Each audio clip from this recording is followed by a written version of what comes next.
Hello friends, how are you? Fine. Okay. Today we discuss first new topic, living world.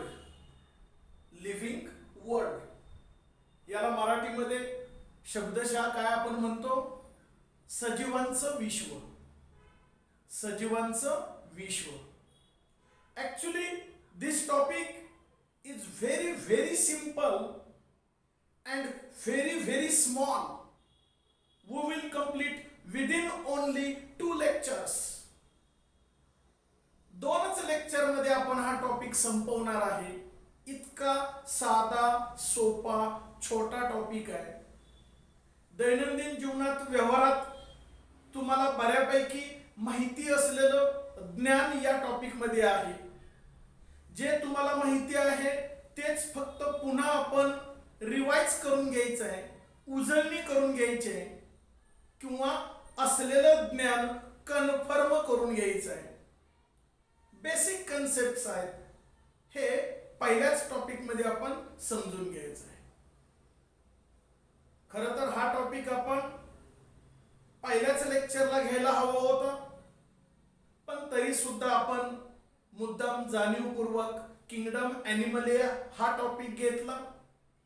याचं कारण असं, आपण zoology section शिकत होतो आणि जेव्हा प्राणीशास्त्र शिकतो तेव्हा सर्वप्रथम प्राण्यांचं विश्व म्हणजे त्याचं वर्गीकरण, आणि म्हणून आपण किंगडम ॲनिमलिया नेमके प्राणी कसे असतात, त्यांचं स्वरूप कसं असतं हे जरा थोडंसं बेसिक माहिती मिळावी, आणि म्हणून पहिल्यांदा आपण कोणता टॉपिक घेतला? Kingdom Animalia. Then today we discuss next very small and simple topic, living world. Actually, you know very well the basic differences in between living and non-living things. You people already study up to 10th standard. इयत्ता 10वी पर्यंत मुळात सजीव आणि निर्जीव म्हणजे काय, त्या दोन्हीतले फरक ऑलरेडी तुम्ही अभ्यास केलेले आहेत, किंवा सिलेबस मध्ये असो किंवा नसो, सजीवांची लक्षणं, निर्जीवांची लक्षणं किंवा दोन्हीतला फरक एवढं मूलभूत ज्ञान तुम्हा विद्यार्थ्यांना आहेच. बट तरी सुद्धा we take here revision with the help of this topic. Here first about introduction, that is nothing but here basic principles of life. Basic principles of life. याचा अर्थ आपलं जे जीवन आहे, जीवनाची जी काही मूलभूत तत्व आहेत, जे नियम आहेत, जे सिद्धांत आहेत, हे अगोदर तुम्हा सर्व विद्यार्थ्यांना माहिती असणं अपेक्षित आहे. मुळात जे काय आत्ताच्या लेक्चरला मी तुमच्याशी डिस्कस करणार आहे, तुम्हाला मी समजून सांगण्याचा जो काय प्रयत्न करतो आहे, हे ऑलरेडी तुम्हाला माहिती आहे. मगाशी म्हटल्याप्रमाणे जे माहिती आहे तेच पुन्हा आपण कन्फर्म करून घेणार आहोत, क्लिअर करून घेणार आहोत. Here we see one by one point. First about here all living organisms reproduce or born. कोणताही सजीव प्राणी म्हटलं की तो जन्माला येतो. जन्माला आला की काय होणार? Here struggle for only to survive. स्वतःच्या अस्तित्वासाठी, स्वतःला जगवण्यासाठी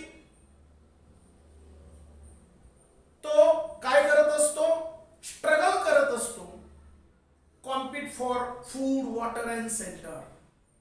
ज्या मूलभूत गरजा असतात, अन्न, वस्त्र, निवारा, हे सगळं मिळवण्यासाठी तो दैनंदिन जीवनात व्यवहारामध्ये सतत स्ट्रगल करत असतो. स्ट्रगल हा करावाच लागतो to only sustain or survive.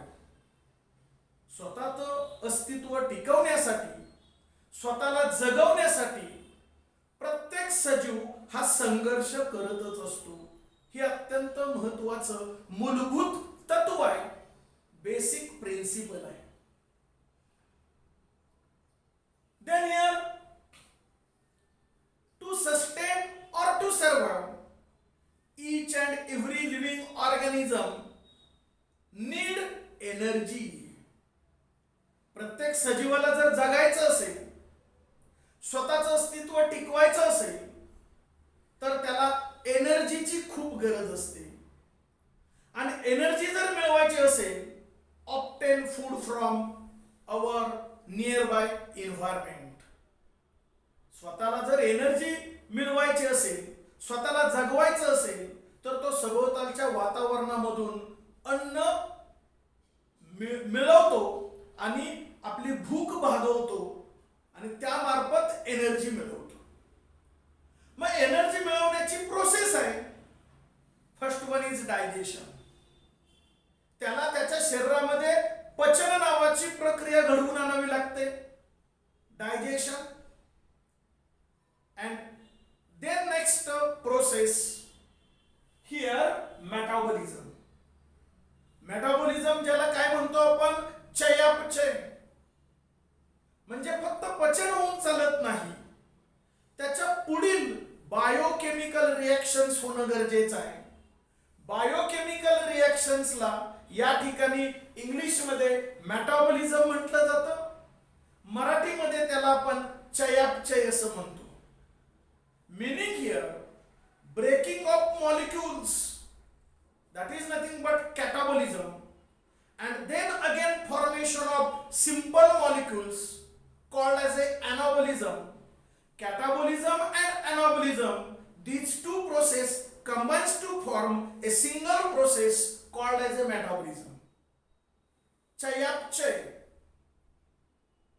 कॅटाबॉलिझम आणि anabolism हे दोन्ही एकत्रित आलं की मेटाबॉलिझम तयार होतं. म्हणजे चयापचय ही बायोकेमिकल प्रोसेस शरीरामध्ये होते आणि म्हणून खऱ्या अर्थानं आपल्याला एनर्जी मिळते. म्हणजे केवळ डायजेशन होऊन चालत नाही. Digestion is a first step, it is also most important process. पचन सुद्धा अत्यंत महत्वाची प्रक्रिया आहेच, पण त्याच्या पुढील भाग म्हणजे महत्वाचं कोण असेल, मेटाबॉलिझम. आणि मेटाबॉलिझम झाल्यामुळं we obtain energy from food. जे काय आपण अन्न खाल्लंय त्यामार्फत आपल्याला काय मिळते, एनर्जी मिळते.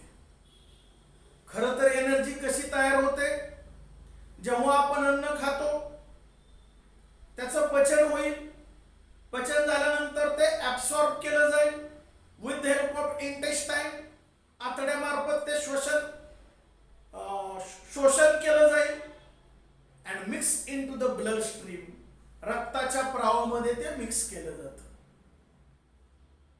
त्यानंतर पुढची प्रोसेस काय, तर रिस्पिरेशन. आपण श्वासोच्छवास करतो. Atmospheric air we inhale. हवेमधला ऑक्सिजन आपण आतमध्ये फुफ्फुसामध्ये घेतो and then this oxygen mix into blood stream. तो ऑक्सिजन रक्ताच्या प्रवाहामध्ये मिक्स होतो.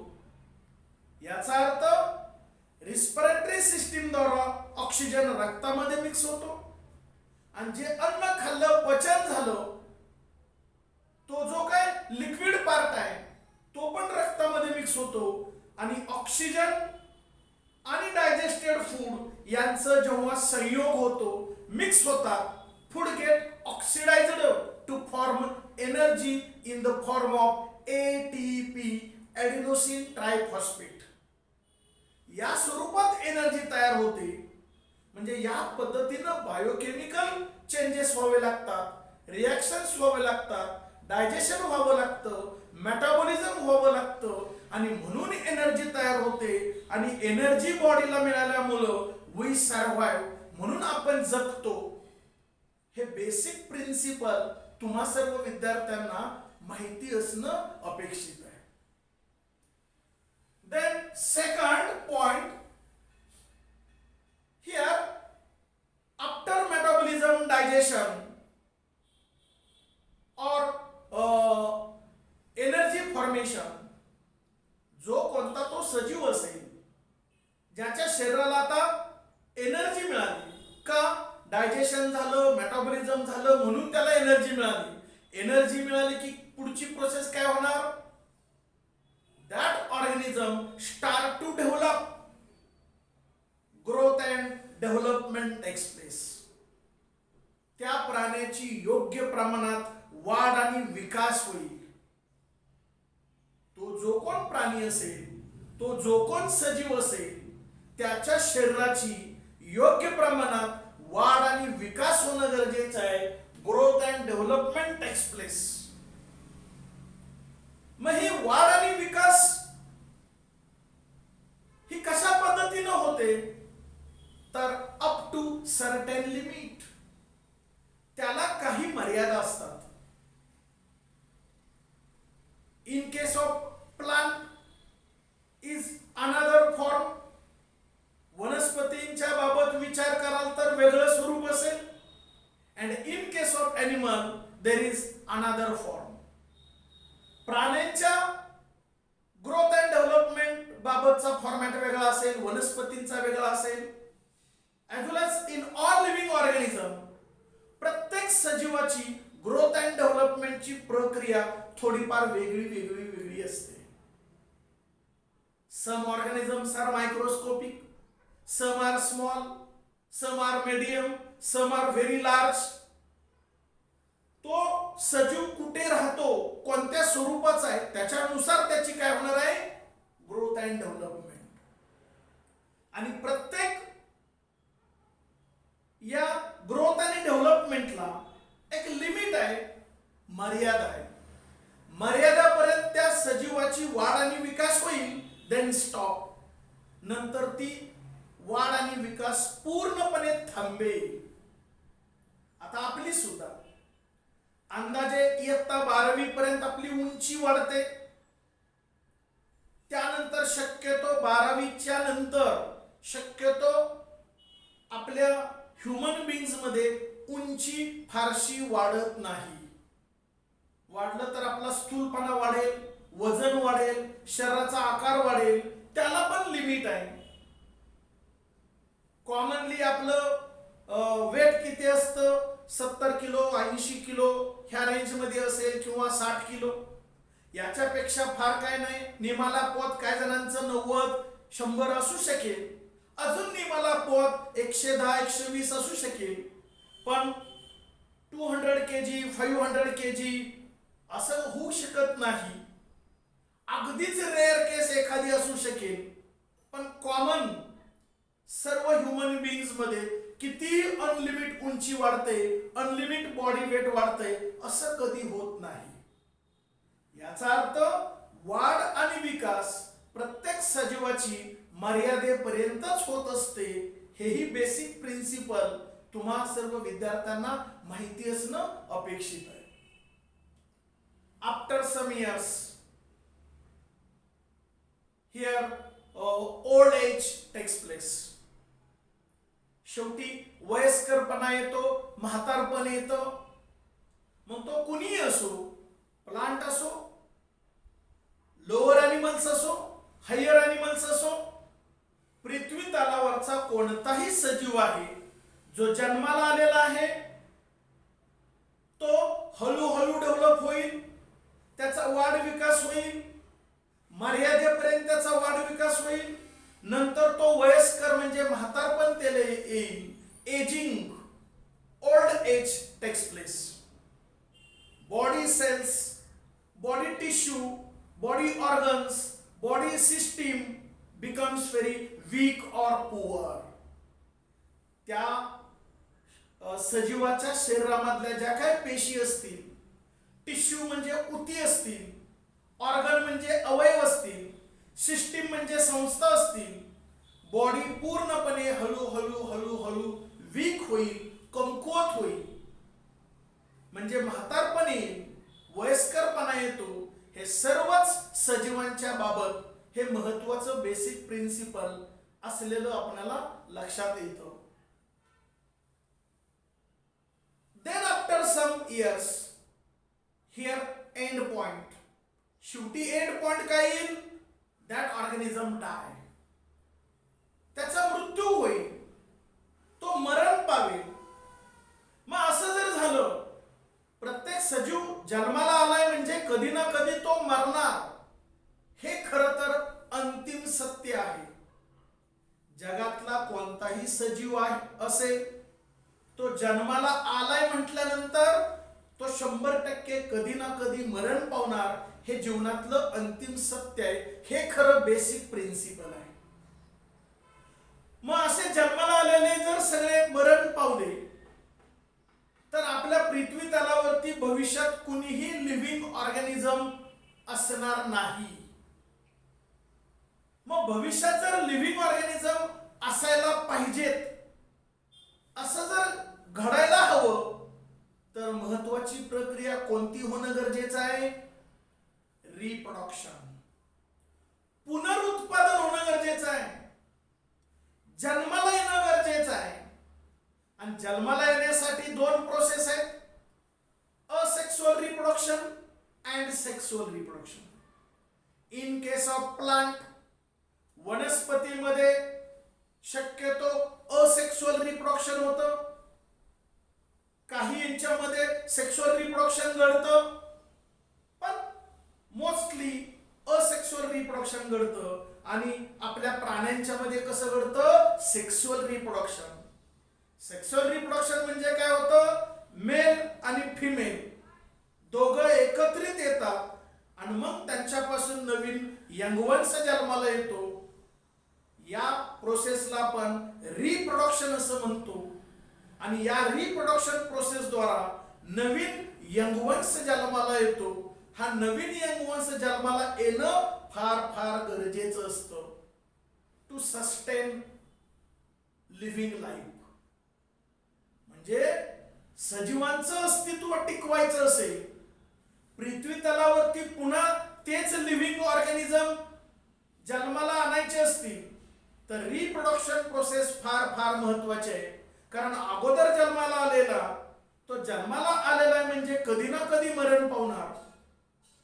आणि मग कंटिन्युएशन ऑफ लाईफ, जर पुढची पिढी असायला पाहिजे असं जर वाटत असेल, तर रिप्रोडक्शन हे पहिल्या पिढीनं केलं पाहिजे. मग दुसरी पिढी जन्माला येईल. पहिली पिढी मरून जाईल, दुसरी पिढी पृथ्वी तलावरती असेल, त्या दुसऱ्या पिढीनं पुन्हा त्यांच्यामध्ये तिसरी पिढी निर्माण करणं गरजेचं आहे. असं कंटिन्युएशन ऑफ लाईफ घडत असतं. आणि म्हणून हे विश्वाचा डोलारा चालू आहे. लिव्हिंग ऑर्गॅनिझम पृथ्वी तलावरती आपल्याला दिसत आहेत, याचं प्रमुख कारण असेल रिप्रोडक्शन. याचा अर्थ बेसिक प्रिन्सिपल्स काय? Each and every living organism first born, पहिल्यांदा तो जन्माला येतो. जन्माला आला की काय होईल? तो स्ट्रगल फॉर सर्व्हायव्हल, जगण्यासाठी तो संघर्ष करेल.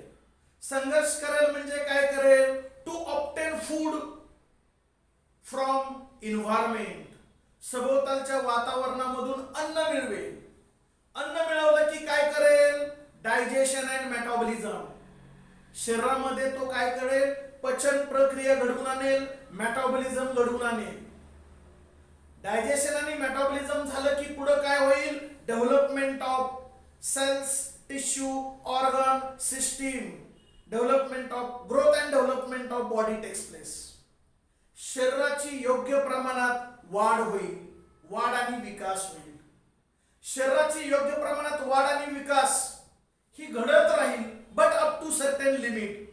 त्यालाही काही मर्यादा आहे, ज्याची त्या ऑर्गॅनिझम नुसार ती डिपेंड असेल. वाढ आणि विकास नंतर ती स्टॉप होईल. देन एजिंग टेक्स प्लेस, नंतर त्या सजीवाला वयस्करपणा येईल, म्हातारपण येईल. त्याच्या बॉडीतल्या काय ज्या सेल्स असतील, टिश्यू असेल, ऑर्गन असेल, सिस्टीम असेल, can't response properly, either physical, chemical, mechanical, biological, all types of response, कोणत्याही प्रकारचा response effectively due to ageing, वयस्करपणामुळे देऊ शकत नाही. And lastly it leads to death. शेवटी तो सजीव, तो प्राणी मरण पावेल. पण तो सजीव, तो प्राणी मरण पावण्यापूर्वी काय होईल, तर reproduction process takes place, either asexual और सेक्सुअल. ह्या दोन्हीतली कोणती तरी रिप्रोडक्शन नावाची प्रक्रिया घडवून आणेल आणि म्हणून नवीन यंगवन्स तो जन्माला घालेल आणि मग स्वतः मरून जाईल.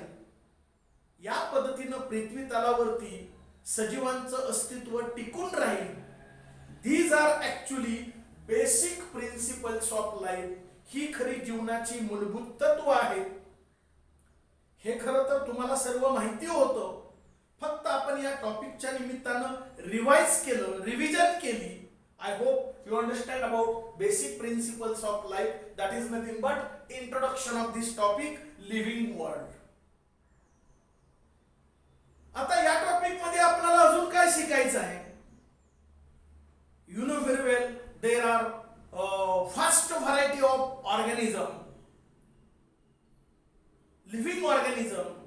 सजीवांची अशी खूप असंख्य संख्या आहे, अमर्यादित संख्या आहे. Also there is a diversity, प्रचंड विविधता आहे. So there is a limit about study. प्रत्येक सजीवाचा प्रॉपरली अभ्यास करणं हे मानवाच्या आकलनाच्या पलीकडचं आहे. कारण असंख्य प्राणी आहेत, असंख्य वनस्पती आहेत, त्या सर्वांचा एका वेळेला अभ्यास करणं हे सहजासहजी शक्य नाही. To avoid confusion about study, अभ्यासाच्या बाबत जर कन्फ्युजन टाळायचं असेल तर काय करावं लागेल? We use some taxonomical aids. Taxonomical एडचा आपण उपयोग केला पाहिजे. आणि मग त्याच्यामध्ये आपण शक्यतो टॅक्सॉनॉमिकल एड्स कोणकोणती वापरतो? तर first one is herbarium. Herbarium नावाची एक संकल्पना आहे, त्याच्याद्वारे आपण अभ्यास करतो. To avoid confusion about study of each and every living organism. सर्व सजीवांचा जर कमी वेळेत चांगला अभ्यास करायचा असेल तर टॅक्सॉनॉमिकल एडचा उपयोग करावा लागतो. त्यामध्ये पहिलं कोणतं असेल तर herbarium, then second museum, then third botanical park, fourth biodiversity park. या पद्धतीचे जे काय संकल्पना आहेत, कन्सेप्ट आहेत, प्रोजेक्ट आहेत, याच्या साहाय्यानं कमी वेळेत आपण सर्व सजीवांचा अभ्यास करू शकतो. हे छोटे छोटे कन्सेप्ट आहेत, आपण एक एक एक एक अभ्यासायचे. आज आत्ता या लेक्चरला त्यातील एक बघूया. First about what is mean by herbarium. Herbarium ही एक छोटी संकल्पना आहे. याच्याद्वारे कमी वेळेत आपण शक्यतो वनस्पतींचा चांगला अभ्यास करू शकतो. कारण प्रत्येक वेळेस सर्व वनस्पती आपल्या सभोवतालच्या वातावरणामध्ये किंवा सभोवतालच्या लोकेशन मध्ये, आपण जिथं राहतो तिथं सभोवताली सर्वच प्रकारच्या वनस्पती असतात असं नाही. Some plants are very rare. काही वनस्पती दुर्मिळ असतात, इझिली सापडत नाहीत. त्या माहिती असणं गरजेचं आहे, त्याचा अभ्यास होणं गरजेचं आहे. आणि तसं जर करायचं असेल तर हर्बेरियम नावाचा कन्सेप्ट किंवा प्रोजेक्ट राबवला जातो आणि हर्बेरियम द्वारा आपण इझिली चांगल्या पद्धतीनं प्रत्येक वनस्पतीचा अभ्यास करू शकतो. आणि म्हणून हर्बेरियम एक नावाची चांगली संकल्पना आहे, टॅक्सॉनॉमिकल एड्स आहे आणि त्याच्याद्वारे आपण चांगला अभ्यास करू शकतो. आता या ठिकाणी हर्बेरियम ही संकल्पना पहिल्यांदा कोणी शोधून काढली? The term herbarium was first coined by scientist Piton de Tournefort. Piton de Tournefort, and he write in his own book Element. Element नावाच्या पुस्तकामध्ये त्यानं ही हर्बेरियम नावाची पहिल्यांदा संकल्पना मांडली. But actually this concept first initiated practically by Italian taxonomist. Practically हा concept कुणी राबवला पहिल्यांदा? तर Italian टॅक्सॉनॉमिस्ट Lucca guinea.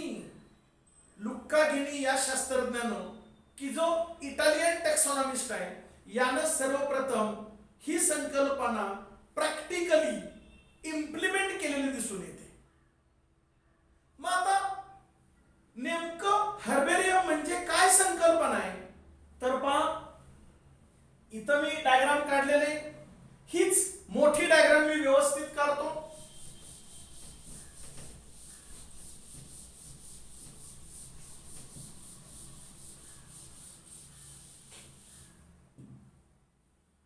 Here suppose this is the drawing sheet. Drawing sheet, एक प्रॉपर साइजची ड्रॉइंग शीट, हार्ड शीट. आपण पेंटिंग करायला, ड्रॉइंग काढायला हार्ड, जरा थोडीशी जाड व्हाईट कलर्ड पेपर शीट असते. तशी एक प्रॉपर साइजची, स्टँडर्ड साइजची एक ड्रॉइंग शीट घ्यायची.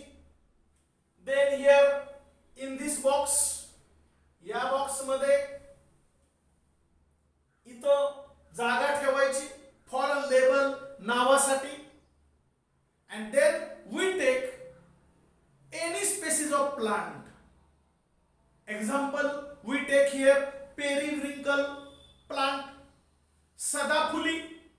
सदाफुली वनस्पती तुम्हाला माहिती आहे, ते फूल माहिती आहे.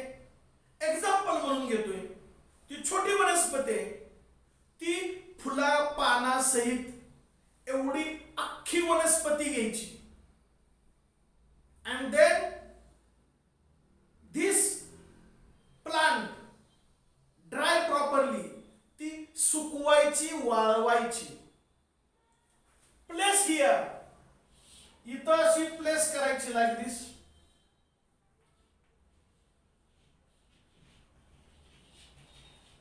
लाईक दिस.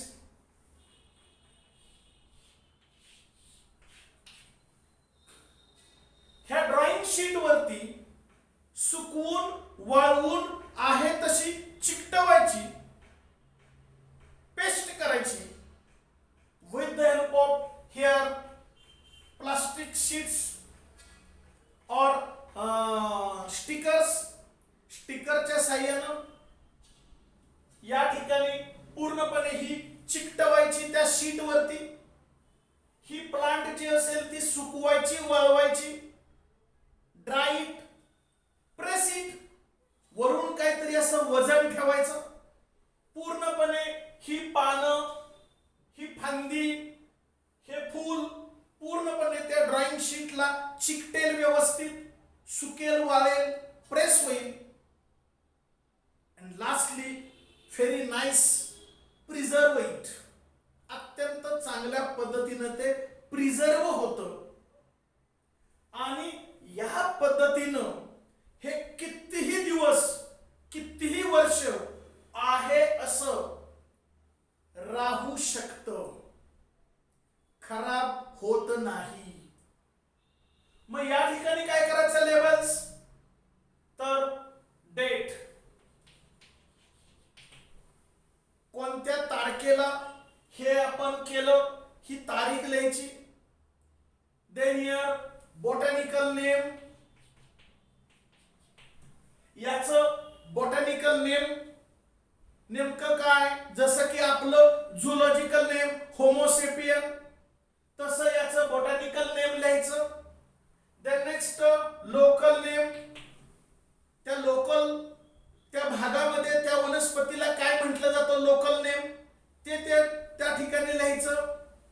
देन कलेक्शन पॉइंट, ही वनस्पती नेमकी कुठे सापडली, कुठून कलेक्ट केली, ते लोकेशन इथं मेन्शन करायचं. Then proper character of this plant. ती वनस्पती कलेक्शन केल्यानंतर प्रत्यक्षात हातात घेतल्यानंतर कोणकोणती कॅरेक्टर तुम्हाला दिसली, ती कॅरेक्टर महत्वाची थोडक्यात लिहायची. याचा अर्थ preservation date, botanical name, local name, then proper character. या पद्धतीचं आणि सर्वात महत्वाचं म्हणजे फील्ड कलेक्टर नेम.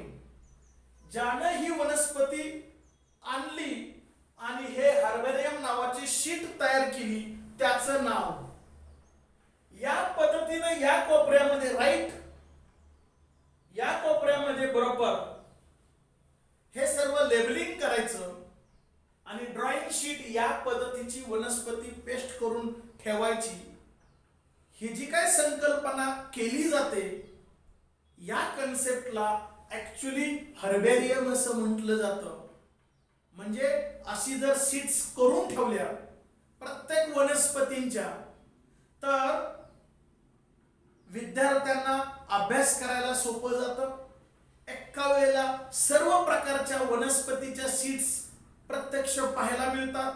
नेमकी ती वनस्पती कशी असते, त्याची पानं कशी असतात, त्याची फुलं कशी असतात, त्याची फांदी कशी असते, जवळून प्रत्यक्ष विद्यार्थ्यांना पाहायला मिळतं, अभ्यास करायला मिळतं, प्रॉपर अभ्यास होतो, समजायला सोपं जातं.